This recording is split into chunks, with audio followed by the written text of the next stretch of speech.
வணக்கம், நமஸ்காரம், ஸ்தோத்திரம். அன்பான சகோதர சகோதரிகளே, நஸ்ரேனா இயேசு கிறிஸ்துவின் நாமத்தில் உங்கள் ஒவ்வொருவரையும் வாழ்த்துகிறோம், வரவேற்கிறோம். இந்த இணையதளத்தில் எங்களோடு கூட நீங்கள் இணைந்திருப்பதை நினைத்து நாங்கள் உள்ள ஆழத்திலிருந்து எல்லா துதிகன மகிமையும் மாட்சிமையும் இயேசு கிறிஸ்துவுக்கும் பிதாவாகிய தேவனுக்கும் பரிசுத்த ஆவியானவருக்கும் நாங்கள் செலுத்துகிறோம். இந்த உலகத்தில் நாம் வாழ்கிற நாட்கள் அநேகம் அல்ல, சில நாட்களே. அந்த சில நாட்களில் நாம் செலவு செய்கிற நேரமானது அதைவிட குறைவே. ஒரு ஸ்டாட்டிஸ்டிக்ஸில் அவங்க கண்டுபிடிச்சிருக்காங்க, 24 மணி நேரத்தில் பார்ப்பீர்களானால் எனக்காகவும் உங்களுக்காகவும் நாம் அதாவது இருக்கக்கூடிய நேரங்கள் பர்சனல் டைம் என்று சொன்னால் அது 1 மணி நேரத்துக்குள்ளே தான் இருக்குதான். 8 மணி நேரம் தூங்குறாங்க, 8 மணி நேரம் வேலை செய்கிறாங்க. சில பேர் பார்த்தீங்கன்னா 4 மணி நேரம் தூங்குறாங்க, 16 மணி நேரம் வேலை செய்கிறார்கள். அதற்கு பின்பே டிராஃபிக் என்பது இன்றைக்கு எல்லா கண்டங்களிலும் எல்லா விதமான நகரங்களிலும் ஒரு சாதாரண பிரச்சனையாய் மாறிவிட்டது. சரியா ரோடு இல்லை, பிரிட்ஜ் இல்லை, இது இல்லை, அது இல்லைன்னு. அப்போ ஜனங்க போக வரதுக்கு டைம் ஆகுது. வீட்டு வேலை கவனிக்கணும், குழந்தைங்கள பார்த்துக்கணும், ஸ்கூலில் விடணும், ஸ்கூல்லேருந்து பிக்கப் பண்ணணும், படிக்க வைக்கணும், நீங்கள் அப்புறம் வீட்டை பராமரிக்கணும். இந்த மாதிரி காரியங்கள் எல்லாம் செய்த பிறகு உங்களுக்கு கிடைக்கக்கூடிய நேரம், செலவழிக்கக்கூடிய நேரம் பார்க்கலன்னா 1 மணி நேரம் குறைந்தபட்சம். ரொம்ப ஸ்மார்ட்டாக இருந்தீங்கன்னா அதிக மணி நேரம் 2 மணி நேரம் அதிகபட்சம் உங்களுக்கு கிடைக்கும். இந்த 2 மணி நேரத்தில் கடவுளுக்காக நாம் செலவு செய்ய வேண்டிய நேரம் எவ்வளவு அப்படிங்கிறது தவறான ஒரு ஸ்டேட்மெண்ட். கடவுளுக்காக நீங்கள் செலவு செய்ய வேண்டாங்க, உங்களுக்காக நீங்கள் செலவு செய்யுங்க. ஜெபம் செய்வதனால நீங்கள் கடவுளுக்கு பண்ணுற ஒரு தயவு, பெரிய நீங்கள் ஃபேவர் பண்ணுறதாக, தயவு பாராட்டுறதாக நீங்கள் நினச்சிட்டு இருக்கிறீங்க. கிடையவே கிடையாது.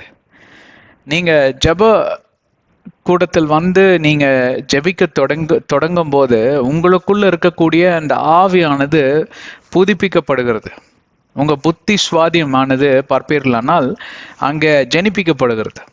எல்லாம் மரித்து போயிருக்கும், எல்லாம் முடிஞ்சுதுங்க அப்படின்ட்டு போய் ஜபத்தில் உக்காந்து நீங்கள் துதிக்க ஆரம்பிங்க, வேதத்தை வாசிக்க ஆரம்பிங்க, பாடல்களை பாடி ஆண்டவர் ஆராதிக்க ஆரம்பிங்க. இதெல்லாம் ஆட்டோமேட்டிக்காக நடக்கும். ஆக இன்றைக்கு ஜபம் நேரம் என்பது ஆண்டவருக்கு நம்ம செய்கிற சேவையை போல நம்ம நினச்சிக்கிறோம். கிடையாது, உங்களுக்கே நீங்கள் செய்கிற சேவை. அப்படியாக நீங்க நினைத்து இந்த ஜெப நேரத்தையும் இந்த வேதாகமத்தை வாசிக்கக்கூடிய நேரத்தையும் நீங்க பார்ப்பீர்களானால் இந்த சேவைக்கே நீங்க பிரதான முக்கியத்துவம் கொடுப்பீங்க. இதுவே பிரதானமான காரியமாக நீங்க பார்க்க தொடங்கி விடுவீங்க. இன்றைக்கு அதுதான் பிரச்சனை கிறிஸ்துவத்தில். இன்னைக்கு அதுதான் பிரச்சனை. நான் ஜெபிக்கலன்னா நரகத்துக்கு போயிடுவேன், நான் வேதம் வாசிக்கலன்னா நான் நரகத்துக்கு போயிடுவேன். எல்லாம் நரகத்துக்கே மேப் பண்ணி பார்க்க தொடங்கி விட்டோம், பழகி விட்டோம். பல ஆண்டுகளாக இதே காரியங்கள் தான் நடந்து கொண்டிருக்கிறது. ஆனால் எப்படியாக இதை பார்க்க தொடங்க வேண்டும் என்றால், இந்த உலகத்தில் நான் வாழ்கிறப்ப நான் ஒரு மேற்கொள்ளுகிறவனாய் வாழ வேண்டும். எதை கொண்டு நான் மேற்கொள்ள முடியும்? வேதாகமம் தெளிவாக சொல்லுகிறது. எபேசியர் 6வது அதிகாரம் 9-17 வசனங்களை வாசிப்பீர்களானால் 6 விதமான ஆயுதங்கள், போராயுதங்கள் கொடுக்கப்பட்டிருக்கிறது. அவைகள் எல்லாம் நீங்களே போய் வாசிக்கலாம். அதுல முக்கியமான போராயுதம் என்னவென்றால் தேவனுடைய வார்த்தை, வசனம் என்கிற அந்த தலைக்கவசமா இருக்கிறது. எங்க உடம்புல அடிச்சாலும் ஓரளவுக்கு பொழைக்கிறதுக்கு சான்ஸ் இருக்கு. பஸ் தலை மேல நக்குன்னு ஏறி இறங்கிருச்சுன்னு வைங்களேன், உடம்புல ஒரு காயம் இல்லைங்க, ஆனா மனுஷன் செத்து போயிட்டாருன்னு சொல்லுவீங்களா? தலை எல்லாம் பீஸா அப்படியே தரையா தேய்ச்சிட்டு போயிடும். என்ன ஆகும்? ஆக தலை கவசம் என்னவென்றால், எதற்கு கவசம் என்றால் உங்க தலைக்கு ஹெல்மெட் மாட்டிட்டு போனாலே போதும், நீங்க பொழைச்சிருவீங்க ஓரளவுக்கு, கீழே விழுந்தாலும். இந்த தலை கவசமானது உங்க புத்தி சுவாதியம் அதை பாதுகாக்கக்கூடிய தலை கவசமா இந்த வேத வசனம் இருக்கிறது. ஏனென்றால் இந்த புத்தி, mind games, the devil is a master in playing mind games. அவன் முதலாவது என்ன சொல்றது, அட்டாக் என்றால் தாக்குதல். அவன் தாக்கக்கூடிய காரியம் எதுவா இருக்கிறது என்றால் புத்தி. கண்ட யோசனைகள், கண்ட சிந்தனைகள், கண்ட காரியங்கள், பயத்தை உருவாக்கக்கூடிய காரியங்கள், திகிலை உருவாக்கக்கூடிய காரியங்கள், நடுக்கத்தையும் பேதலிப்பையும் உருவாக்கக்கூடிய காரியங்கள், இல்லை சில அழகான பெண்களை எப்பவும் கொண்டு வந்துக்கிட்டே இருப்போம் முன்னாடி. நீங்கள் அந்த ஏரியாவில் வீக்குன்னு தெரியும், உங்கள் கண்ணு அலைபாயும், விழுந்து போவீங்க. இந்த மாதிரி காரியங்கள் எல்லாம் பார்ப்பீர்களானால் ஹீ இஸ் அ மாஸ்டர். அவன் பிஹெச்டி வாங்கியிருக்கான்னு வேதாகமம் தெளிவாக சொல்லுகிறது. ஏனென்றால் அவன் அழிக்கவும் கொல்லவும் உலகம் எங்களும் சுற்றி திரிகிறான், நாம் யாரை விழுங்கலாமா என்று சொல்லி. அதில் பிஹெச்டி அவன் வாங்கியிருக்கான். 1 பேதுரு 5வது அதிகாரம் 7-8 வசனங்களை வாசித்து பாருங்கள்.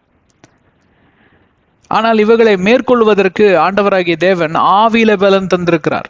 உங்க மாம்சத்தில் இருக்கக்கூடியதுதான் உங்க புத்தி. Brain is the composition of human body, one of the components. உங்க மூளையானது உங்க தலைக்குள்ள இருக்கு, தலைய உடம்புக்குள்ள தான் இருக்கு இல்லைங்களா? அதெல்லாம் மாம்சத்தோட சேர்ந்த காம்பனன்ட்ஸ், மாம்சத்தோட சேர்ந்து இயங்கி வருகிறதுனால, மாம்சம் ஆதாமிக் பாவத்தினால நிரப்பப்பட்டிருப்பதனால் அது எப்பொழுதும் விழுந்து போகும். மாம்சமோ பலவீனம் என்று இயேசு கிறிஸ்து மத்தேயு 26:41 தெளிவாக அங்க சொல்லியிருக்கிறார்.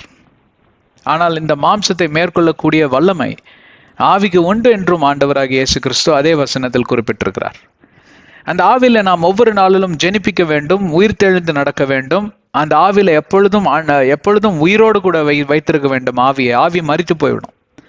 ஏன்னு கேட்டா, நீங்க மாம்சத்திற்கு அதிக இடம் கொடுத்து விட்டீர்களா, இல்ல அதிக நேரம் மாம்சத்தோடு கூட நீங்க செலவு செய்து விட்டீங்கன்னா, நிறைய பெண்கள்லாம் பாருங்க பியூட்டி பார்லர்லயே இருப்பாங்க. ஹேர் ஸ்ட்ரைட்டனிங் செஷன் சொல்லிட்டு 1 மாசம்லாம் போறவங்க இருக்காங்க. இல்ல ஹேர் கர்லிங், நல்லா இருக்கிற முடியை இப்படி சுத்தி வச்சு அது என்னென்னமோ பண்ணி ஒரு சின்ன பாப்பா வந்துச்சு முன்னாடி, இருக்கும் ஒரு 10 வயசு 11 வயசு இருக்கும். அது முடியை என்னமா ஜடை போட்டு வச்சிருக்குது. அது எப்படின்னா, நான் ஃபர்ஸ்ட் இந்த ஆப்பிரிக்காக்காரங்க போட்டு வருவாங்க அந்த மாதிரி ஜடை. அப்படியான்னு பார்த்தா நல்லா மூஞ்சி ஊத்து பார்த்தா நம்ம நாட்டு பொண்ணு, சவுத் இண்டியன் கேர்ள் மாதிரி இருக்கு, கொஞ்சம் டார்க் ஸ்கின், அப்படி போட்டு வருது. இது எவ்வளோ நாள் சேர்ந்து ஜடை பின்னிருப்பாங்கன்னு சொல்லி என் மனைவிட்டம் கேட்டேன். பேசாம அங்க கவனிங்க அப்படின்னு சொன்னாங்க. எல்லாரும் சேர்ந்து வீட்டில் இருக்கிறவங்க எல்லாம் சேர்ந்து ஜடை போட்டிருந்தா கூட 10 நாள் ஆயிருக்குமே, இதன்னு இப்படி இருக்குது அப்படின்னு. இந்த மாதிரி வேலைகளில் ஈடுபட்டிருப்பது மிக மிக என்ன சொல்றது, ஒரு காமன் திங் ஆயிடுச்சு இன்னைக்கு. ரொம்ப சுலபமா இன்னைக்கு எல்லாரும் பண்ணக்கூடிய ஒரு காரியம். கேட்டா நான் ஃபுட்பால் ப்ராக்டிஸுக்கு போறேன், நான் மாசக்கணக்காக கிரவுண்ட்லயே கிடப்பான். தம்பி புக்கையே தொட மாட்டார். அரியர்ஸ் இருக்குல்ல, அடுத்த வருஷம் பார்த்துக்கலாம் அப்படின்னு. அப்புறம் பார்த்தீங்கன்னா இதை தூக்கிட்டாங்க. ஏதாவது சுய இச்சைகளை தூண்டி விடக்கூடிய பொல்லாத ஆவிக்கு நீங்க கவனம் செலுத்தி விட ஆரம்பிச்சு விட்டீர்களானால் அதற்கு பின்பே நீங்க ஓடிக்கொண்டே இருக்க வேண்டியதுதான். உங்க ஓட்டம் எங்க முடியும் தெரியுங்களா? நரகத்துல முடியும். அதற்கு பின்பே திரும்பி ஓடுவதற்கு உங்களுக்கு வாய்ப்பே கிடையாது, யாருக்கும் வாய்ப்பே கிடையாது. இந்த நாளில் நாம் ஜீவித்து கொண்டு இருக்கக்கூடிய இந்த காலங்களில், சுவாச காற்று நம் மூச்சில் இருக்கக்கூடிய இந்த நாட்களில் எனக்கும் உங்களுக்கும் ஒரு தருணம் உண்டு, எனக்கும் உங்களுக்கும் ஒரு வாய்ப்பு உண்டு, ஒரு சந்தர்ப்பம் உண்டு. நாம் போய் அதை சரி செய்து கொள்ளும்படி தேவனாகிய கர்த்தர் தன்னுடைய பரிசுத்த ஆவியின் நிமித்தமாக இந்த வேதாகமத்தின் அடிப்படையில் என்னையும் உங்களையும் வழிநடத்தி கொண்டு போக அவர் தயாராக இருக்கிறார். யோவான் 16:23-26, யோவான் 14:16 இதைத்தான் சொல்லுகிறது. அவர் எனக்கும் உங்களுக்கும் உதவி செய்ய அவர் தயாரான நிலையில தினந்தோறும் காத்து கொண்டிருக்கிறார். எந்த நேரத்திலும் நீங்க அவர்கிட்ட போகலாம். ஆனா அதற்கு மூலத்தனமான ஒரு பொருள் எதுவென்று சொல்லி பார்ப்பீர்களானால் வேதாகமம். அதில் இருக்கக்கூடிய நியாய பிரமாணங்களும் கட்டளைகளும் நியமங்களுமே என்னையும் உங்களையும் சரியான பாதையில வழி நடத்தக்கூடிய வல்லமை படைத்ததா இருக்குது. தேவனுடைய ஜீவனுள்ள வார்த்தைகள். இதுவே நம்முடைய கருவி. இருபுறமும் கருக்குள்ள பட்டயம், இருதயத்தை அதை பீறி கிழிக்குமாம். எல்லா விதமான மாம்சரீகமான காரியங்களையும் நிராகரித்து ஆவிக்குரிய ரீதியான காரியங்களை மற்றும் தங்கி இருக்கும்படி அது கிரியை செய்கிறது என்று சொல்லி எபிரேயர் 4வது அதிகாரம் 12வது வசனத்துல நீங்க வாசிக்க நேர்ந்துடும். எவ்வளவு பேர் என்னோட இருக்கீங்க? மொத்தத்துல என்னதான் சொல்ல வரீங்க பிரதர்னு கேட்டீங்கன்னா, டெய்லி பைபிளை படிக்கிறதோட நிறுத்திடாதீங்க. Learn to live the Bible more than reading the Bible. Yes, வேதாகமத்தின்படி வாழ கற்றுக்கொள்ளுங்கள். வேதாகமத்தை வாசிப்பதோடு கூட இன்றைக்கு நிறைய கிறிஸ்துவர்கள் என்ன கேட்டா 10ல் 7 பேர் இன்னைக்கு அதைத்தான் பண்றாங்க. வேதாகமத்தை படிச்சுட்டீங்க, வேதாகமத்தின்படி வாழ்கிறீர்களா? வேதாகமத்தை படிப்பதற்குள்ள படித்து அதை அறிந்து புரிந்து மற்றும் அதன்படி வாழ கற்றுக்க வேண்டும். அதனாலதான் அதுல இல்லாத கோட்பாடுகளுக்கெல்லாம் நீங்க உடன்பாடே இருக்கக்கூடாது. உங்களுக்கு கத்தோலிக்கர்கள் மேரி மாதா பின்னாடி போறாங்க, பெந்தகாஸ் வந்து டங்ஸ் அந்நிய பாஷைன்னு சொல்லிட்டு அவங்க பாட்டு கிப்ரிஷ்ங்கிற ஒரு இதுல ஒளறிட்டு இருக்கிறாங்க. அது டீமானிக் டங்ஸ். மற்றும் நிறைய பாரம்பரிய திருச்சபைகள் எல்லாரும் பார்த்தீங்கன்னா ஒரு ரீதியாக அப்படியே போறாங்க. பைபிளோட ஒப்பிட்டு பாருங்க, அது கனெக்டே ஆகாது. நீங்க யாரையும் குறிப்பிட்டு நான் வந்து விரல் காட்டி உங்களுக்கு சொல்லலைங்க. அதான் எல்லாம் உதாரணம் பொதுவாக சொல்றேன் நான். நீங்க எந்த திருச்சபையில இருந்துக்கோங்க, ஏன் நீங்க கிறிஸ்துவர் அல்லாதவர்களாக இருந்துக்கோங்க, மொத்தத்துல இந்த நியாயப்பிரமாணம் புத்தகத்தின் படிதான் ஒவ்வொருவரும் நியாயம் தீர்க்கப்படுவார்கள். அந்த நாளில் நீங்க கதறி அழுவீங்க. அதையும் வேதாகமத்தில் எழுதி வச்சிருக்க. பற்கடிக்கப்போ கதறி அழுகுதல் கூட கூக்குரல் எல்லாம் அங்கே கேட்கப்படும் என்று சொல்லி. எதுக்கு இது இப்படிப்பட்ட ஒரு ஈஸியான காரியத்தை மிஸ் பண்ணிட்டோமே அப்படின்னு. ரொம்ப ரொம்ப எளிதான காரியத்தை இன்னைக்கு பிசாசானவன் ரொம்ப கடினமான காரியமா சித்தரிச்சு இன்றைக்கு கிறிஸ்துவர்கள் மத்தியிலேயே பார்த்தீங்கன்னா நிறைய பிளவுகள் உண்டு. அதோடு கூட பார்த்தீங்கன்னா இன்றைக்கு ஸ்பிரிச்சுவாலிட்டி, அதாவது ஆன்மீகம் என்கிற அந்த காரியத்தை தலை விரிச்சு ஆடிட்டு இருக்கு எல்லா பக்கம். எவனை கேட்டாலும் ஆன்மீகத்துல இருக்கிறாங்கிறான், என்னென்னமோ மெத்தடு சொல்றான், எங்கெங்கயோ போறான், எவன் காலிலேயோ விழுகிறான், எங்கெங்கயோ போய் என்னென்னமோ கல்லு மண்ணு மாதிரி எல்லாத்தையுமே வணங்குறான். எதையும் விட்டு வைக்கிறதுல இந்த மாதிரி என்ன ஃபாதர்ஸ் டே, விமன்ஸ் டே மாதிரி அனிமல்ஸ் டேன்னு கொண்டு வர போறானுங்களாம். இன்னைக்கு மனுஷங்களை விட வந்து மிருகத்தை நேசிக்க ஆரம்பிச்சுட்டானுங்க எல்லாரும். நல்லதுதான். நான் வந்து அனிமல் லவர், எனக்கு அதோட இன்னசென்ஸ் ரொம்ப பிடிக்கும். எந்த அனிமலா இருக்கட்டும். இந்த சர்ப்பத்தை தவிர எனக்கு எல்லா அனிமலையும் பிடிக்கும். அதை பார்த்தாலே எனக்கு அருவருப்பா இருக்கும். அது பிசாசா மாறினதுனால என்னமோ தெரியல. அந்த ஊறுறது இந்த இதெல்லாம் வந்து பார்த்தீங்கன்னா இந்த பூரா அது இதெல்லாம் பார்த்தா ஒரு மாதிரி இருக்கும், கம்பளி பூச்சி இதெல்லாம். மற்றபடி எல்லா அனிமல்ஸையும் நான் ரொம்ப ரசிப்பேன். நான் அதிகமாக நேரம் செலவு செய்யக்கூடியது இந்த டிஸ்கவரி சேனல் இதெல்லாம் பார்ப்பேன். அதுக்குன்னு மனுஷங்களை விட நீங்கள் அதிகமாக நேசிக்க ஆரம்பிச்சிருவீங்களா? இன்னைக்கு அப்படி தான் நடந்துட்டு இருக்கு உலக போக்கில். அனிமல்ஸ் டேன்னு கொண்டாட போகிறானுங்களாம். எல்லாம் குளிப்பாட்டி நடுத்தருவில் கூப்பிட்டு எல்லாம் மஞ்சள் இது அது குங்குமம் பூசி அதுக்கு மாலையை போட்டு அதை காலில் விழுந்து கும்பிட்டாலும் கும்பிடுவானுங்க. அப்படிதான் போயிட்டு இருக்கு உலகம் இன்னைக்கு. எதை தான் விட்டு வச்சானுங்க இன்னைக்கு. சாரி, கொஞ்சம் லோக்கல்ல போயிடுச்சு லாங்குவேஜ், என்ன மன்னிச்சிருங்க, என்னையே மறந்துட்டேன். அவ்வளோ வெறுப்பா இருக்குங்க பார்க்குறப்போ. தேவனாகிய கர்த்தருக்கு எவ்வளோ வெறுப்பா இருக்கும் இன்னைக்கு உலகத்தை இப்படி நோக்கி பார்க்குறப்போ. இவர் படைத்த படைப்புகள்லாம் அவரை விட்டு எதையாவது சிருஷ்டிப்புகளை போய் இன்னைக்கு வணங்கிட்டு இருக்கிறானுங்க. அவங்களுக்கும் நம்மளுக்கும் பெரிய வித்தியாசம் கிடையாது. அதை தான் சொல்ல வரேன் நான். நாங்களாம் கிறிஸ்துவர்கள்ங்க அப்படின்னு. கரெக்டாக பைபிள் பிரகாரம் நடக்கிறீங்களா இல்லையா? அந்த அனிமல்ஸ் டே ஆளுங்க மாதிரி தான் நீங்களும். நான் என்னையும் உங்களையும் அப்படிதான் பார்ப்பார் கர்த்தர். சரி, யார் என்று சொல்லி நீங்க வேறு பிரித்து அறிந்து கொள்ளுங்க அன்பான சகோதர சகோதரிகளை. கடைசி நாட்கள், கடைசி சில மணி நேரங்கள், கோட்டை விட்டுறாதீங்க. வாருங்கள் கடந்து செல்வோம். ஆதியாகமத்தின் ரகசியங்கள் என்கிற தலைப்பில் நாம் பல வருடங்களாக பல காரியங்களை குறித்து நாம் விவரித்து வருகிறோம், பேசி கொண்டு வருகிறோம். ஆதியாகமம் அடிப்படை புத்தகம். ஆதியாகமம் இல்லை என்றால் வேதாகமமே கிடையாது. இந்த உலகத்துடைய எல்லா விதமான சாராம்சங்களும் எல்லா விதமான தொடங்கின காரியங்களையும் ரொம்ப விவரமா அங்க மோசே பக்தன் மூலமாக பரிசுத்த ஆவியானவர் எழுதி வைத்திருக்கக்கூடிய ஒரு காரியம். முதலாவது புத்தகம் பார்ப்பீர்களானால் யோபு புத்தகம் தான். அது எதனால வந்து யோபு புத்தகம் ஃபர்ஸ்ட் புத்தகமா வந்துச்சுன்னு எனக்கு தெரியல. அந்த இடத்துல அவர் ஒரு பெரிய சாட்சியை ஆண்டவர் கொண்டு வர்றாரு. அதையும் எழுதுனது மோசஸ் தான், மோசே பக்தன் தான் சொல்றாங்க. தெரியல இவ்வளவு தூரம் உண்மை. ஆதியாகமம் பார்ப்பீர்களானால் ஆதியாகமத்துல தான் பல ஜாமவான்கள் பிறக்கிறாங்க, பரிசுத்தவான்கள் நீதிமான்கள் கூட்டம் பிறகுது. அதே நேரத்துல பாவமும் தலைவிரித்து ஆடுகிறது. பாவமும் பிறந்தது, மரணம் பிறந்தது, பாவத்தோட சேர்ந்து மரணம் பிறந்தது. ஜனங்கள் எல்லாம் வழி தவறி போனார்கள், தேவனை தேட மறந்தார்கள். ஆனால் கூட அந்த சந்ததியில் வந்த சில பரிசுத்தவான்கள், ஆபேலிருந்து ஆரம்பித்து சேத்தும் மற்றும் ஏனோக்கும், இப்போ நோவாவை குறித்து நாம் அதிகமாய் பேச தொடங்க போகிறோம். 6வது அதிகாரத்துக்குள் நுழைந்திருக்கிறோம். இந்த 6வது அதிகாரத்துக்குள் நுழைவதற்கே நமக்கு ஏறத்தாழ 130 செஷன் கிட்ட தேவைப்பட்டிருக்கிறது. அவ்வளோ ஆழமான கருத்துகளும் ஆழமான சத்தியங்களும் ரகசியங்களும் அடங்கி இருக்கிறது தான் இந்த ஆதியாகமத்தின் ரகசியங்கள் என்கிற அந்த தலைப்பில் நாம் பேசிக்கொண்டிருக்கக்கூடிய இந்த ஆதியாகம புத்தகம். அதே போல இன்னொரு புத்தகத்தையும் ரொம்ப எளிதாக எண்ணி விடுவார்கள், அதுதான் வெளிப்பாடு. அந்த வெளிப்பாடுல ஆங்கிலத்துல பேசி கொண்டு வருகிறோம். இப்போ வரைக்கும் ஏறத்தாழ 650 700 செஷனுக்கு மேல பண்ணியிருக்கோம். எல்லாத்தையும் ரிலீஸ் பண்ணல, கொஞ்சம் எல்லாம் ஷெட்யூல்ல போட்டு வச்சிருக்குது. ஆண்டவராக இயேசு கிறிஸ்துவின் 2ஆம் வருகை குறித்து மிக மிக அழகாக 9 எபிசோடுகளாக நாங்க பேசி கொண்டு வருகிறோம். எவ்வளவு அழகா யோவான் சீஷன் எழுதியிருக்காரு தெரியுங்களா? எவ்வளவு கஷ்டப்பட்டு எழுதுனா தெரியுமா? சோறு தண்ணி இல்லாம வெயில்ல காஞ்சிட்டு ஐலாண்ட்ல கொண்டு போய் விட்டுட்டு வந்துட்டாங்க, ஒரு மரம் கூட கிடையாதான். இயேசுவன் அண்டையில உட்காந்து எழுதுனது அதையும் இன்னைக்கு ரொம்ப ஈஸியா மறந்துடுறாங்க. அதனால ஜனங்களால நிராகரிக்கப்பட்ட இந்த 2 புத்தகத்தில் அதிக நேரத்தை செலவழிக்க வேண்டும் என்று சொல்லி பரிசுத்த ஆவியானவர் எனக்கு கொடுத்த கட்டளையின்படி இந்த காரியத்தை நாங்கள் செய்து கொண்டு வருகிறோம். 6வது அதிகாரத்துக்குள் நுழைந்து நாம் 6வது வசனத்தை சென்ற அத்தியாயத்தில் பார்த்தோம். கர்த்தராகிய தேவன் மனிதனை நாம் படைத்து விட்டோமே என்று சொல்லி வெசனப்பட்டாராம். அதை குறித்து நாம் பல காரியங்களை தியானித்தோம். குறிப்பாக சவுல் ராஜா, தாவீது மற்றும் யூதாசும் பேதுரு, இந்த காம்பினேஷனை வச்சு அழகாக நாம் சில காரியங்கள் எல்லாம் விவரித்து கொண்டு வந்தோம். அதெல்லாம் நீங்க கேட்டிருப்பீங்கன்னு நாங்க நம்புறோம். கேட்கலன்னா தயவு செஞ்சு போய் கேட்டுட்டு வாங்க. எல்லாம் ஒரு கோர்வா இது வந்து தொடர் போதனை. நடுவுல இடையில ஒன்ன தூக்கி இங்க கேட்பேன் அங்க ஒன்ன கேட்பேன்னீங்கன்னா ஒண்ணுமே புரியாது. நீங்க பைபிளை ஒழுங்கா படிக்கலான்னு சொல்லி தான் இவ்வளவு கஷ்டப்பட்டு நாங்க பேசிக்கிட்டு வரோம். இதை கூட ஒழுங்கா கேட்கலன்னு வைங்களேன், ஒரு பிரயோஜனமும் கிடையாது. நோ ஹோப், வாய்ப்பே இல்லை அப்படிப்பாங்கல்ல, அந்த மாதிரி நீங்க பரலோகம் செல்வதற்கு வாய்ப்பே இல்லை பிரதர்.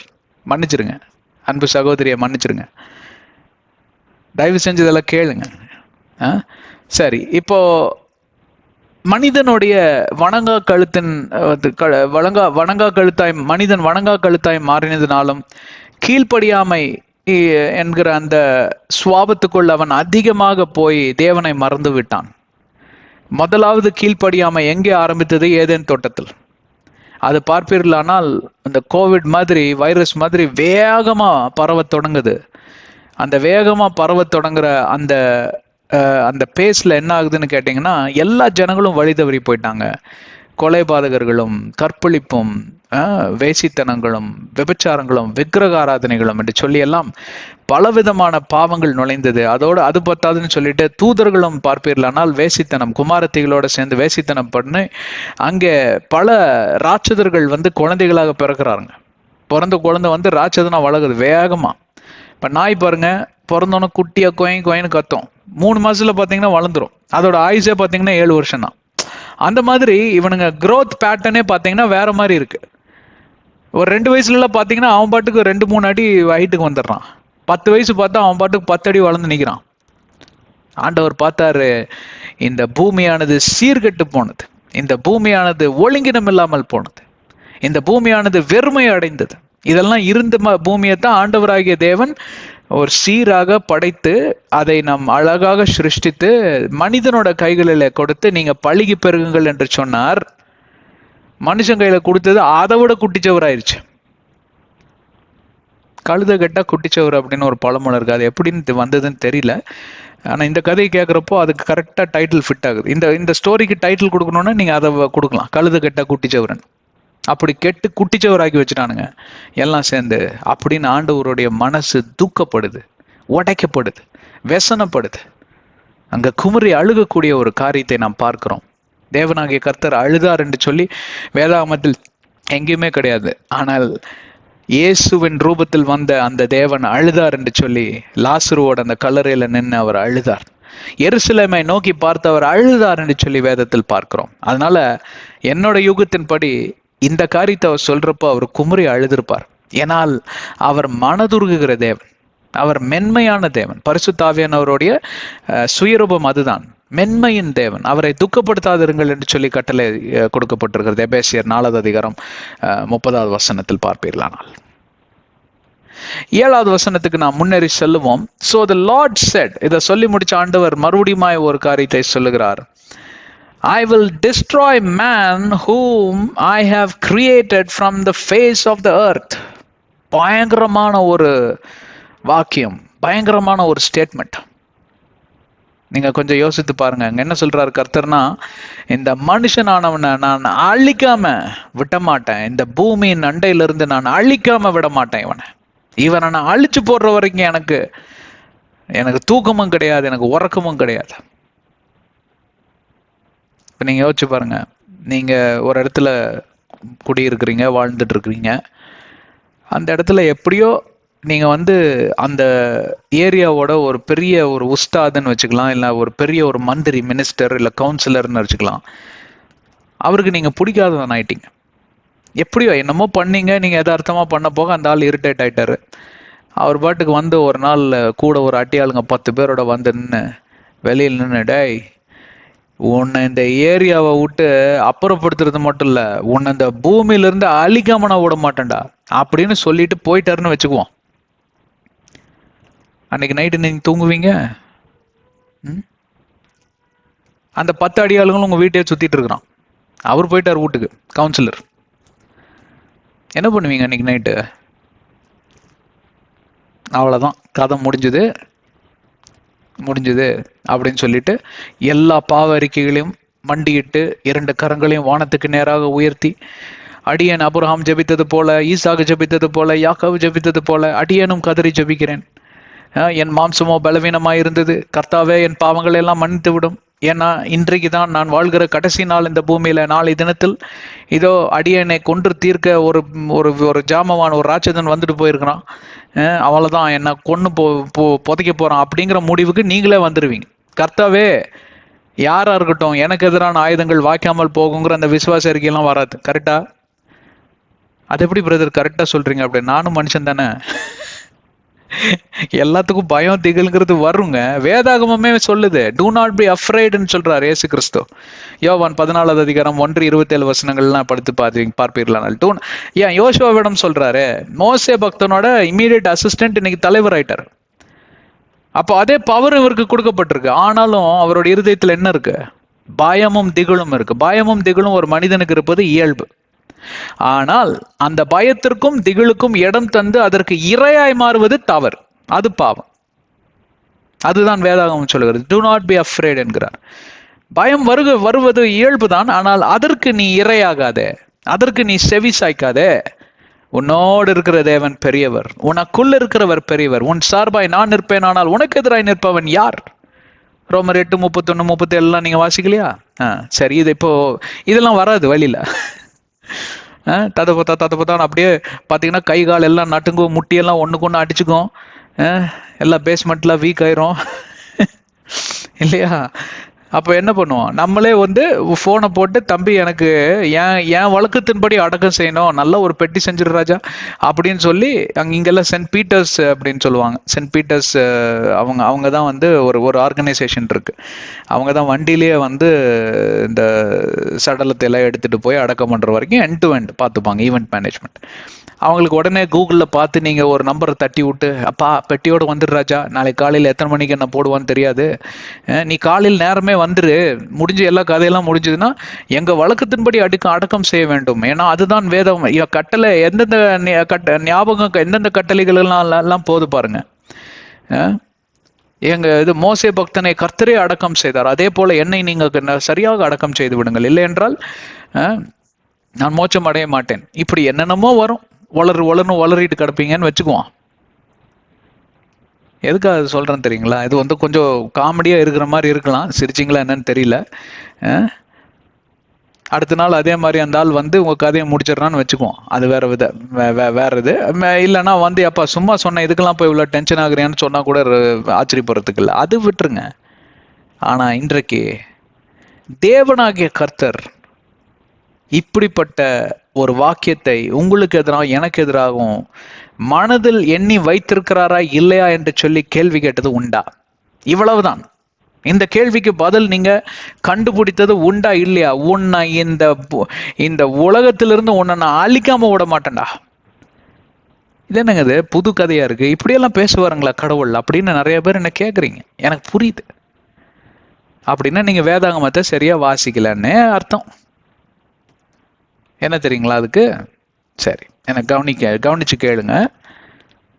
அந்த காலங்களில் ஆண்டவராகிய தேவன், நானே இறங்கி இவனுங்களெல்லாம் ஒரு வழியாக்காம விடுறதில்ல, அப்படியே அந்த உலகத்தை வலிச்சு எடுத்துடுறேன் அப்படின்னு சொல்லிட்டு அவரோட மனதுல ஒரு மெத்தட் வச்சிருக்காரு. அந்த மெத்தடுக்குள்ள நான் முன்ன வரல. என்ன மெத்தட்ல இவனுங்களை ஒரே அடியில, இப்ப என்ன மெத்தட்ல பார்மோனோட சேனையை அழிச்சாரு, அதே மெத்தட் தான். எல்லாத்துக்கும் போய் விளங்கிருச்சு. ரெண்டா பிளந்தாரு. இவங்கெல்லாம் செங்கடல் நடுவுல கிராஸ் பண்ணி போனான்னு இவனுங்களை குதிரை எடுத்துக்கிட்டு தக்குடுன்னு ஓடினானுங்க பின்னாடி. ஆண்டவராக தேவனா போட்டுட்டான், எல்லாம் வந்துட்டானுங்களா சென்டர்ல, நடுக்கடலுக்கு எல்லாம் வந்தோன்னா கம்ப்ளீட் ஆர்மி, ஃபாரோனோட கம்ப்ளீட் ஆர்மி மொத்தமா வந்த பிறகு இப்படின்னு ஒரு சுண்டு வரல ஒரு சுண்டுனா இருப்பாருங்க, அப்படியே ஜலம் வந்து மூடிடுச்சு. ஜலப்பிரளயம் அதே மெத்தட்ல தான் அழிச்சாருவனுங்களா. அப்ப அதுதான் ஆண்டவருக்கு ரொம்ப ஈஸியான மெத்தட். ஏன்னா தண்ணிக்கு வந்து தண்ணி தீ இது ரெண்டுக்கும் தப்பிக்கவே முடியாது. முதலாவது அழிவு ஜலத்தினாலையும், கடைசி அழிவு அக்னினாலும் என்று சொல்லி அக்னி கடல் உருவாக்கப்படுகிறது. இன்னும் உருவாக்கப்பட்டு வச்சிருக்கலாம் ஒருவேளை, அதுல யாரையும் போடலை உன்னை எடுத்து. ஆர்மகதான் யுத்தத்துக்கு அப்புறம் தான் அதை போடுவாங்கன்னு வெளிப்பாடு தெளிவா சொல்லுது. வெளிப்பாடு 19, 20 இதெல்லாம் வாசித்து பார்த்துக்கோங்க. லேக் ஆஃப் ஃபயர் அக்னி கடல்னு பார்த்தீங்கன்னா வெறும் 3-4 தடவை தான் வருது வேதாகமத்திலே. நம்ம ஆளுங்க அக்னி கடலுக்குள்ளேயே போய் எல்லாம் டைவ் அடிச்சு நான் பார்த்துட்டு வந்தேனாக்கும், எங்க தாத்தெல்லாம் அங்கதான் வந்துட்டு இருக்கிறாருன்னு கதையெல்லாம் விடுவானுங்க. அதெல்லாம் நம்பிடாதீங்க. இன்னும் அது உருவாக்கவே படலை. சரி, இப்ப இந்த பக்கமா வரலாமா? ஆண்டவர் ஒரு மெத்தட் வச்சிருக்கிறாரு, நானே இறங்கி இவனுங்களை அழிச்சு போடுவேன் அப்படின்னு. ஆனா இது புதிய ஏற்பாடு மெத்தடு கிடையாது. புதிய ஏற்பாடு மெத்தட் எப்படின்னு கேட்டா, ஆண்டவராகிய தேவன் உங்க வாழ்க்கையை விட்டு விலகி போயிடுவார். உங்க வாழ்க்கையை விட்டு ஆண்டவராகிய தேவன் விலகி போகணும்னா, நீங்க தேவனோட இருந்து விலகி போகணும்னா பிசாசோட கூட கிட்டி சேரணும். இப்போ உங்களையும் தேவனையும் ஒன்றிணைக்கக்கூடிய பாலம் எதுவா இருக்கிறது?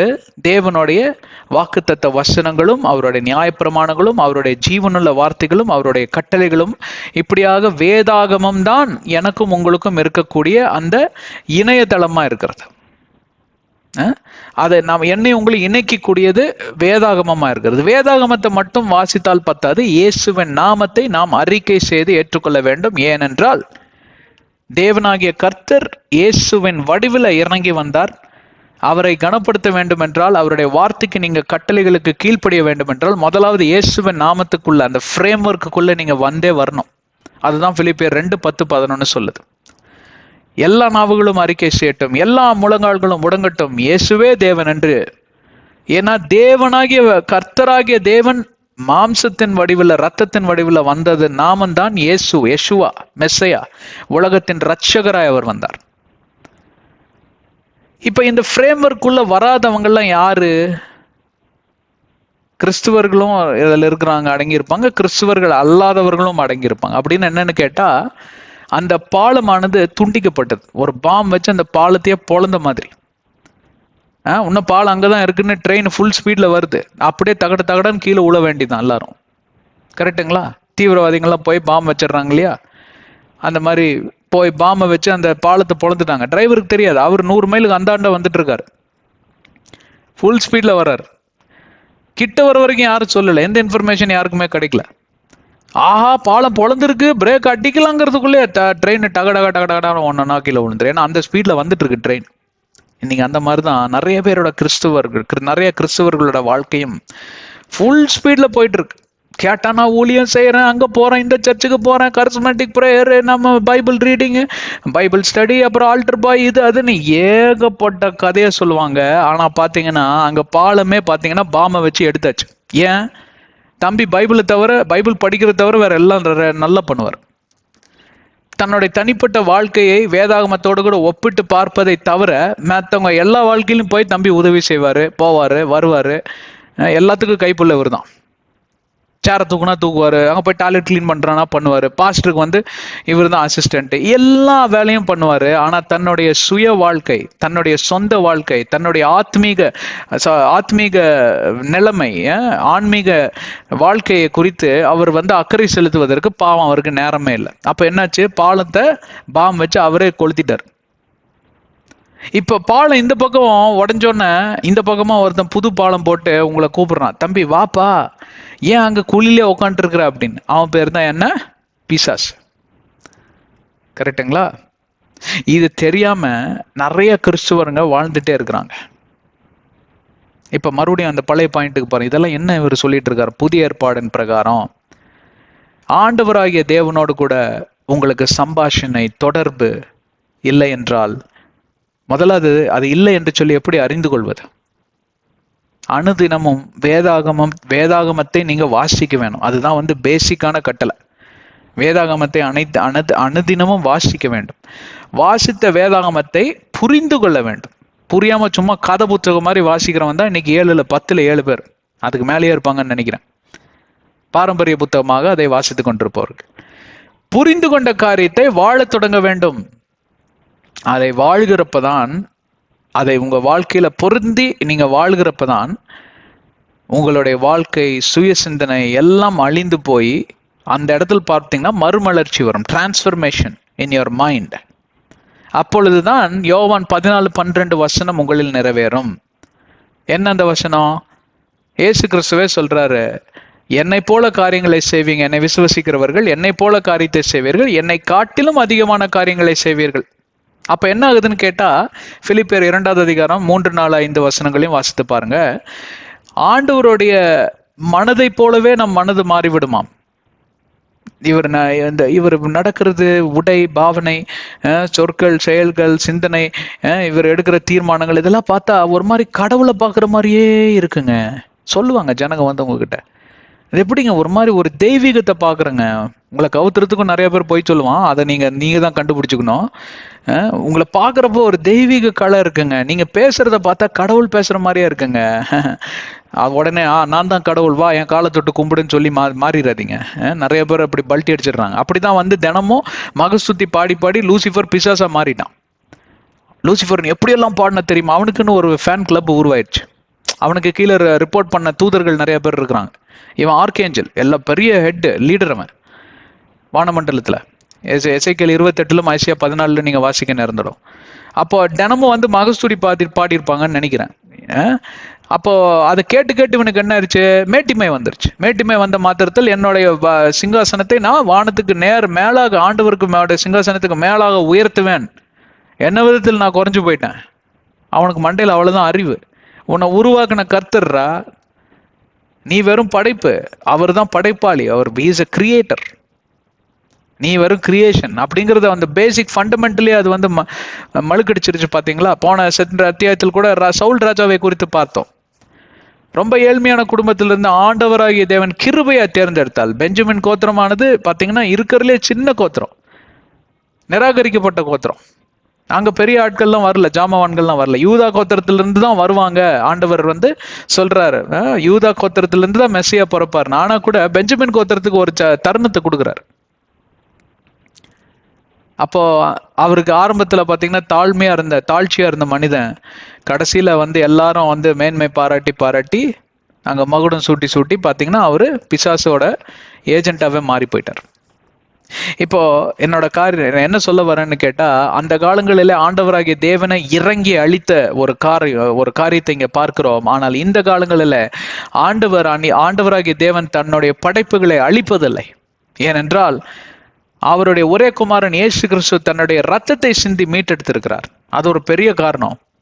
அவர் வந்து அழிக்க மாட்டார். இன்னொரு காரணம் என்னன்னு கேட்டா, நான் இப்ப சொல்ல முடியாது, ஏன்னா அது 6வது அதிகாரத்தில் நான் வாசிப்போம். ஆண்டவராகிய தேவன் ஒரு சின்ன வாக்குத்தத்தம் பண்ணியிருக்கிறார் நோவாக்கு. இந்த மாதிரி நான் வந்து இனி அழிக்க மாட்டேன் யாரையும் அப்படின்னு ஒரு வாக்குத்தத்தம் பண்ணியிருக்காரு. அதுக்கு உண்மை உள்ளவராக இருக்கிறார். ஆனா பிசாசு இது அட்வான்டேஜ் எடுத்து என்ன பண்றான்னு கேட்டா, அவனுடைய முதல் நோக்கம் என்னன்னு கேட்டா, உங்களையும் என்னையும் அந்த கட்டளைகள் நியாயப்பிரமாணங்களுக்கு கீழ்ப்படியாம பார்த்துக்கிட்டானாலே போதும்.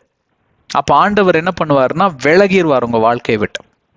உங்க வாழ்க்கையை விட்டு விலகின மாத்திரத்துல, அதான் சொன்ன அந்த பிரிட்ஜ் ஆனது துண்டிக்கப்பட்டது. பாத்தீங்களா? அந்த உதாரணம் கொடுத்தேன் இல்லையா? அந்த மாதிரி ஆண்டவரோடு கூட இருந்த அந்த இணைப்பு, அந்த பிரிட்ஜ், அந்த ஒரு பெரிய ஒரு பாலமே பாத்தீங்கன்னா சுக்குநூறா உடஞ்சு போச்சு.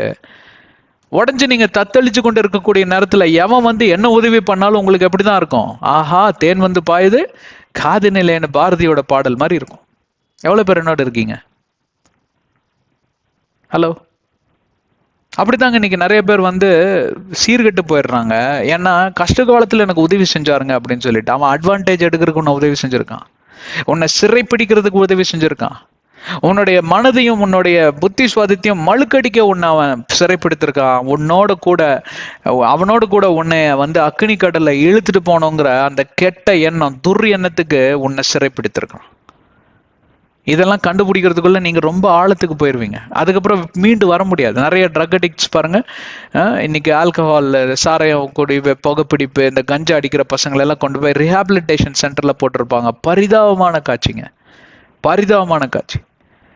அப்படியே அவன் நாக்க கட்டிப்பான், ரத்தம் வரும் நாக்குல இருந்தா, பல்ல கட்டிப்பான், கையை கட்டிப்பான். எனக்கு ஒரே ஒரு சிப்பு கூட, எனக்கு ஒரே ஒரு தடவை போக பிடிச்சிடறேன். ஏன்னா அவனோட நரம்பு நாடி எல்லாம் பார்த்தீங்கன்னா அடங்கி போயிருக்கும். அது எப்படின்னு கேட்டா ஒரு மாதிரி அது உச்சகட்டத்துக்கு போயிடும். அது அந்த புகை இல்லாம அவனால அந்த பிரெயின் ஃபங்க்ஷன் ஆகாது.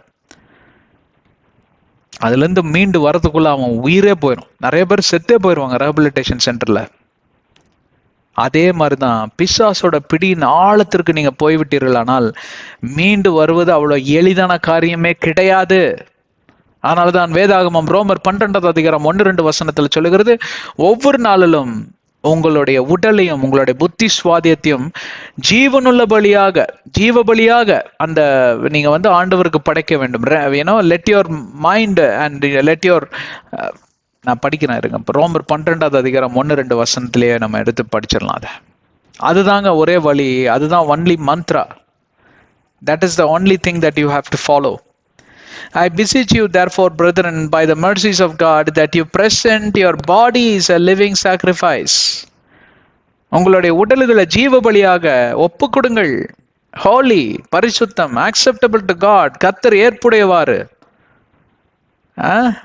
which is your reasonable service.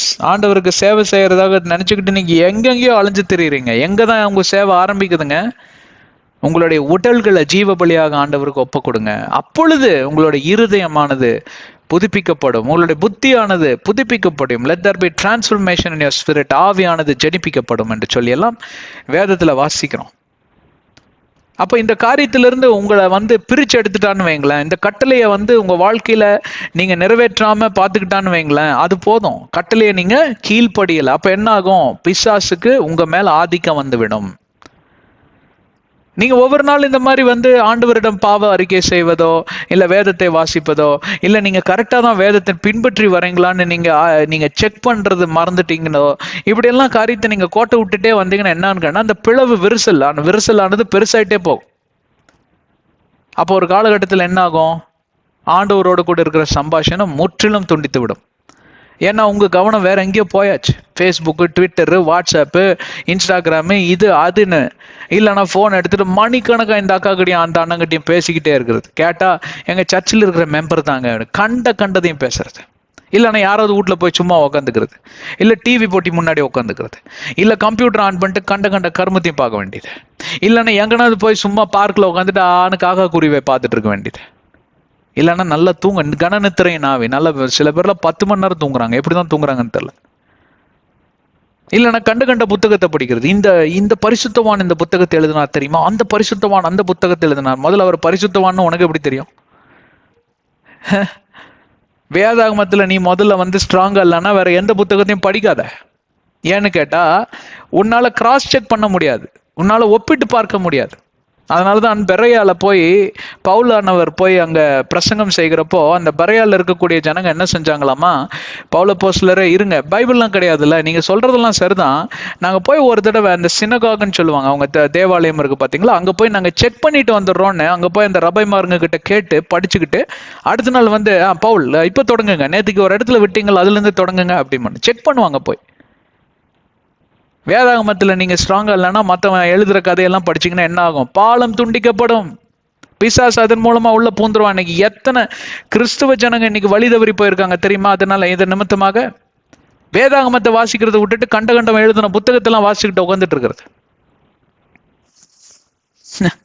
எனக்கு 25 வருடம் ஆச்சுங்க இந்த வேதாகமத்தை படித்து முடிக்கிறதுக்கு. ஒரு தடவை இல்லை, பல முறை. ஆனால் ஒவ்வொரு முறை படிக்கிறப்போ ஒவ்வொரு வெளிப்பாடு வரும். 25 ஆண்டுகள் எனக்கு பத்தலை. ஆண்டவர் என் மேலே இறக்கப்பட்டு சரிப்பா ரொம்ப ஆர்வமா இருக்க, ஊழியத்தை ஆரம்பி அப்படின்னு சொல்லி இந்த சேனலை ஓபன் பண்றதுக்கு அனுமதி கொடுத்தார். இப்பொழுதும் நான் உங்ககிட்ட பிரசங்கம் பண்றதுக்கு முடியும் சில காரியங்களை வாசித்து தியானிக்கிறப்போ புது வெளிப்பாடுகள் கிடைக்கும். இதுதான் ஆண்டவரோடு கூட வைத்திருக்கக்கூடிய சம்பாஷணை, ஆண்டவரோடு கூட வைத்திருக்கக்கூடிய தொடர்பு, ஆண்டவரோடு கூட வைத்திருக்கக்கூடிய ஒரு உறவு.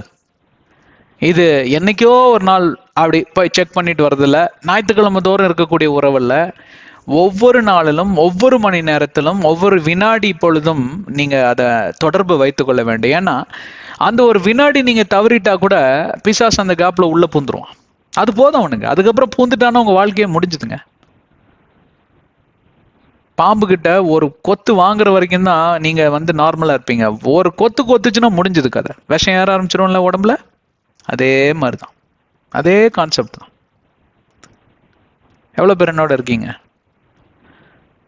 So the Lord said, I will destroy man whom I have created from the face of the earth. நான் சிருஷ்டித்த இந்த மனிதனை இந்த உலகத்திலிருந்து நான் அழித்தே போடுவேன்னு சொல்றாருன்னா, இவனுங்க என்னென்னலாம் அக்கிரமம் பண்ணியிருப்பானுங்க, அயோக்கியத்தனம் பண்ணியிருப்பானுங்க. யோசித்து பாருங்களேன் கொஞ்சம். ஓ, நீங்க அங்க பாக்குறீங்க, ஆமா பிரதர் ரொம்ப அயோக்கியத்தனம் பண்ணிட்டாங்கல்ல அப்படின்னா, நீங்க எப்படி? உங்க மனைவி எப்படி? உங்க குழந்தைங்க எப்படி? உங்க பெற்றோர் எப்படி? ஏன் நீங்க வசிக்கிற அந்த நகரம் எப்படி? நகரத்துக்காக நீங்க பரிந்து பேசி ஜெபிச்சிருக்கீங்களா? உங்க அயலார்கள் எப்படி? வேலை ஸ்தலத்துல இருக்கிறவங்க எப்படி? சரி, உங்ககிட்ட இருந்து ஆரம்பிக்கும். முதல்ல நீங்க ஒழுக்கமா, நான் ஒழுக்கமா?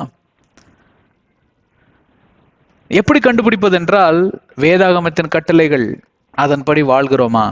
தேவனாகிய கர்த்தர் உங்களை என்னை பார்க்கிறப்போ அவர் மனதுல, இருதயத்துல இதே போல வெசனப்படுகிறாரா, துக்கப்படுகிறாரா? இல்லை என்றால் என்னை குறித்து உங்களை குறித்து இஸ் வெரி பிளீஸ்ட், ரொம்ப திருப்தியா இருக்கு. என் மகனை பார்க்கிறப்போ ரொம்ப திருப்தியா இருக்கு. இவன் என் குமாரன், இவனில் நான் பிரியமாயிருக்கிறேன், இவன் சொல்வதை கேளுங்கள் என்று இயேசுவை பார்த்து சொன்ன அதே குரல் உங்க செவிகளில், உங்களுடைய செவிகளில் தொனிக்குமா? அப்படித்தான் இருக்கிறதா உங்க வாழ்க்கை?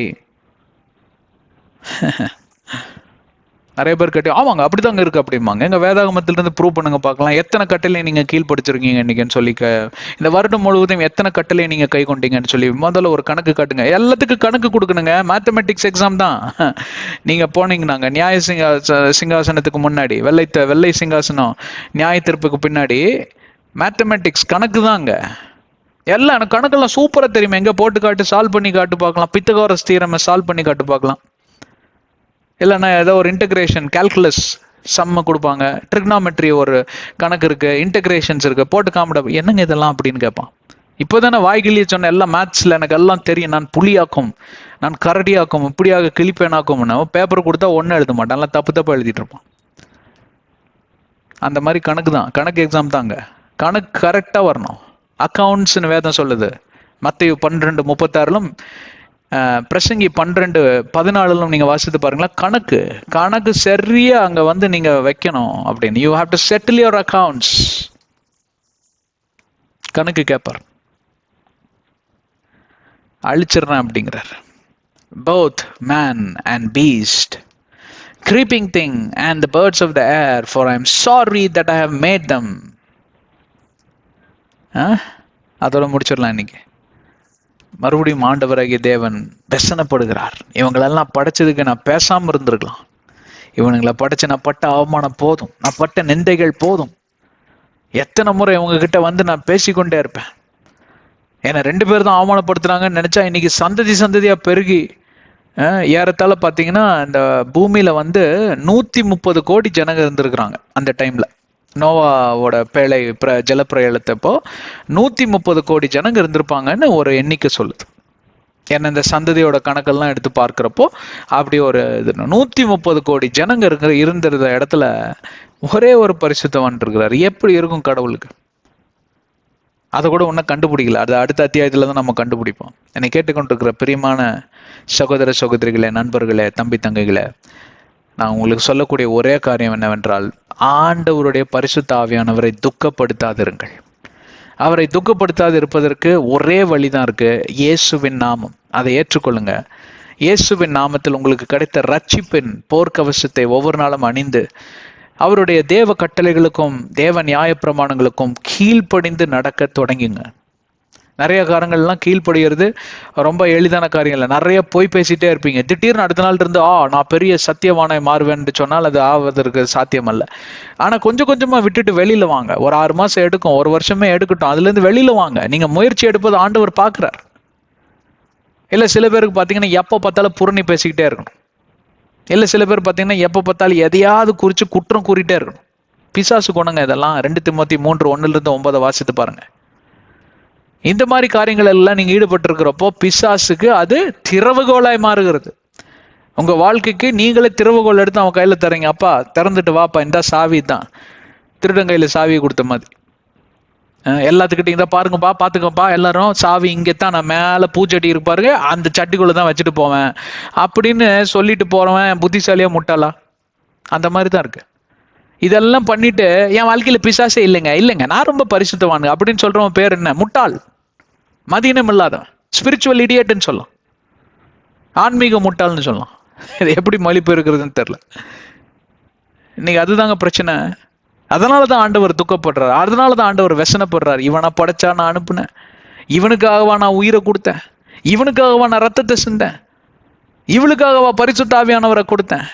இத்தா பெரிய வேதாகமத்தை எழுத எத்தனை பேர் ரத்தம் சிந்திருக்காங்க தெரியுங்களா? விழிப்புணர்வை கொண்டு வருவதற்கும், வெளிப்பாடுகளை தருவதற்கும், வெளிச்சத்துக்குள் நடப்பதற்கு ஒரு வாய்ப்பை உண்டாக்கி தருவதற்கும் எவ்வளவு பேர் ரத்தத்தை சிந்திருக்காங்க. இந்த வேதாகமத்தை தொடுவதற்கு நேரம் இல்லை உங்ககிட்ட. பாவம் இல்ல? இதுதாங்க கொடிய பாவம். இதெல்லாம் இல்லாம நீங்க வாழ வேண்டும் என்றால் தேவனுக்குள்ள அடங்கி இருங்க. அவருடைய வார்த்தையில எப்பொழுதும் நீங்க ஜெபித்து தியானமா இருங்க. அள்ளு பகலும் என் வார்த்தையில் தியானமா இருக்கிறவன் மேல் நான் பிரியமா இருக்கிறேங்கிறார். நீங்க வேற எதை கொண்டு அவர் பிரியப்படுத்த முடியாதுங்க. நீங்க PhD கோல்டு மெடல் என்ன தவனா வாங்கிக்கோங்க, வேதாகமத்துல நீங்க மரியாதையா எடுத்து நீங்க எங்க வச்சாலும் ஒன்றும் பிரச்சனை இல்லை. மரியாதையா நீங்க வேதாகமத்தை நீங்க ட்ரீட் பண்றீங்க அப்படின்னா அதன்படி வாழ தொடங்குங்க. அப்போ இந்த கண்மூடித்தனமான காரியங்கள், இந்த பாரம்பரியம், இதுல இருந்து இந்த எல்லா விதமான காரியத்திலிருந்து நீங்க ஆட்டோமேட்டிக்கா வெளியில வந்துருவீங்க. இதுல இருந்து நீங்க வெளியில வரலன்னா உங்களோட கூட இருக்கிறவன் பேரு பிசாசு. நீங்க கர்த்தருக்குள்ள இல்ல, நீங்க பிசாசுக்குள்ள மறைந்திருக்கீங்க. அசுத்த ஆவிகள் உங்களை ஆக்கிரமித்திருக்கிறது. நீங்க பேய் பிடிச்சவங்க. இப்படி எல்லாம் சொன்னா ஜனங்களுக்கு பிடிக்கிறது இல்லை. அப்புறம் எப்படி சொல்ற? டீமன் பொசஸ்டுங்க. ஹலோ, உங்க வாழ்க்கையில கர்த்தர் இல்ல, பரிசுத்தாவியானவர் இல்லைன்னா வேற யார் இருப்பா? காலியா இருக்கவே இருக்காது யார் உடம்பு, தெரியும்ல? அதை பத்தி ஏற்கனவே பேசியாச்சு நம்ம. யாருடைய உடலும் காலியா இருக்கவே கிடையாது. காலி பாத்திரம்னு ஒண்ணுமே கிடையாது. அந்த பாத்திரத்துல ஒன்னா சாம்பார் இருக்கும், இல்ல ரசம் இருக்கும். அந்த மாதிரி இந்த பாத்திரத்துல ஒன்னா பரிசுத்தாவியானவர் இருப்பாரு, இல்லைன்னா அசுத்த ஆவிகள் ஆக்கிரமிச்சுன்னா முடிஞ்சது உங்க கதை. சரி, இதோட நம்ம நிறைவேற்றலாம். அடுத்த அத்தியாயத்தில் நாம் சந்திப்போம். கண்களை மூடி சிரம் தாழ்த்தி நாம் ஜெபிப்போம். ஆண்டவராகிய தேவனை நோக்கி பார்ப்போம். அன்பின் பிதாவே, உம்மை துதிக்கிறோம் ஆண்டவரே, இந்த அருமையான நன்னாளுக்காய் நன்றி. இருதயம் வசனப்படக்கூடிய அந்த காரியங்கள் எதுவா இருந்தாலும் இந்த நாளில நாங்கள் அவைகளை விட்டுவிட்டும் பின்னே நாங்கள் வருகிறோம் ஆண்டவரே. ஏதோ காரணத்தினால எங்களுடைய எண்ணங்கள் மாறி போனது. இந்த நாள்ல அவைகள் எல்லாம் நிராகரித்து இயேசுவின் நாமத்தில் நாங்கள் பாவ அறிக்கை செய்து நாங்கள் உம்மிடம் வந்து உம்மோடு கூட ஒப்புரவாக வரக்கூடிய ஒவ்வொரு சகோதர சகோதரியும் நீர் பெயர் பெயரை சந்தித்து ஆசீர்வதிக்க வேண்டுமா? இயேசுவின் நாமத்தில் ஜெபிக்கிறேன் பிதாவே, ஆமென். கர்த்தர் உங்களை ஆசீர்வதிப்பாராக. எங்க சேனல்ல சப்ஸ்கிரைப் செய்யுங்க, தொடர்ந்து இணைந்திருங்க. இந்த ப்ரோக்ராம்ஸ்ல எல்லாம் எதுக்காக சப்ஸ்கிரைப் செய்ய சொல்றோன்னா, அந்த ஆட்டோமேட்டிக் நோட்டிஃபிகேஷன் வரும். இன்னைக்கு ஒரு வீடியோ வந்திருக்கு அப்படின்னு நீங்க கிளிக் பண்ணி அதை கவனிக்கணும். அதுக்கு தான், வேற எதுவும் இல்லை. உங்க சப்ஸ்கிரிப்ஷன் எண்ணிக்கையை வச்சு நான் ஒன்றும் அவார்டெல்லாம் வாங்க போறது இல்லை, உங்க நன்மைக்காக சொல்றோம். தெரிஞ்சவங்களுக்கெல்லாம் ஷேர் பண்ணுங்க. ஃபேஸ்புக், வாட்ஸ்அப், இன்ஸ்டாகிராம் இதெல்லாம் போடுங்க. தெரியாதவங்க கூட பார்ப்பாங்க. இந்த தலைப்பிலேயே அவங்களுக்கு ஒரு ஈர்ப்பு சக்தி இருக்கும். என்னடா அது வேற வித்தியாசமா இருக்கே, பார்க்கலான்னு பார்த்து அந்த ஆத்மா ரட்சிக்கப்பட்டதுன்னா அந்த கிரெடிட் உங்களுக்கு தான். நீங்க தான் அந்த ஆத்மாவை ஆதாயம் பண்ணீங்க, நான் இல்லை. தொடர்ந்து உலகத்தின் ரட்சிப்புக்காகவும் உலகத்தில் இருக்கக்கூடிய ஊழியங்களுக்காக ஜெபித்துக் கொள்ளுங்க. எனக்காகவும் எங்க ஊழியர்களுக்காகவும் ஜெபித்துக் கொள்ளுங்க. எபேசியர் 6:18, கொலோசியர் 4:3 இதைத்தான் சொல்லுகிறது. உங்களுக்கு ஜெப தேவைகள் இருந்தால் கர்த்தரிடம் மட்டும் நீங்க சென்று அவரிடம் உங்க ஜெப தேவைகளை நீங்க பகிர்ந்து கொள்ளுங்க. இயேசுவின் நாமத்தில் உங்கள் தேவைகளை ஆண்டவர் சந்திப்பார். கர்த்தர் உங்களை ஆசீர்வதிக்கட்டும். அடுத்த அத்தியாயத்தில் சந்திப்பார்.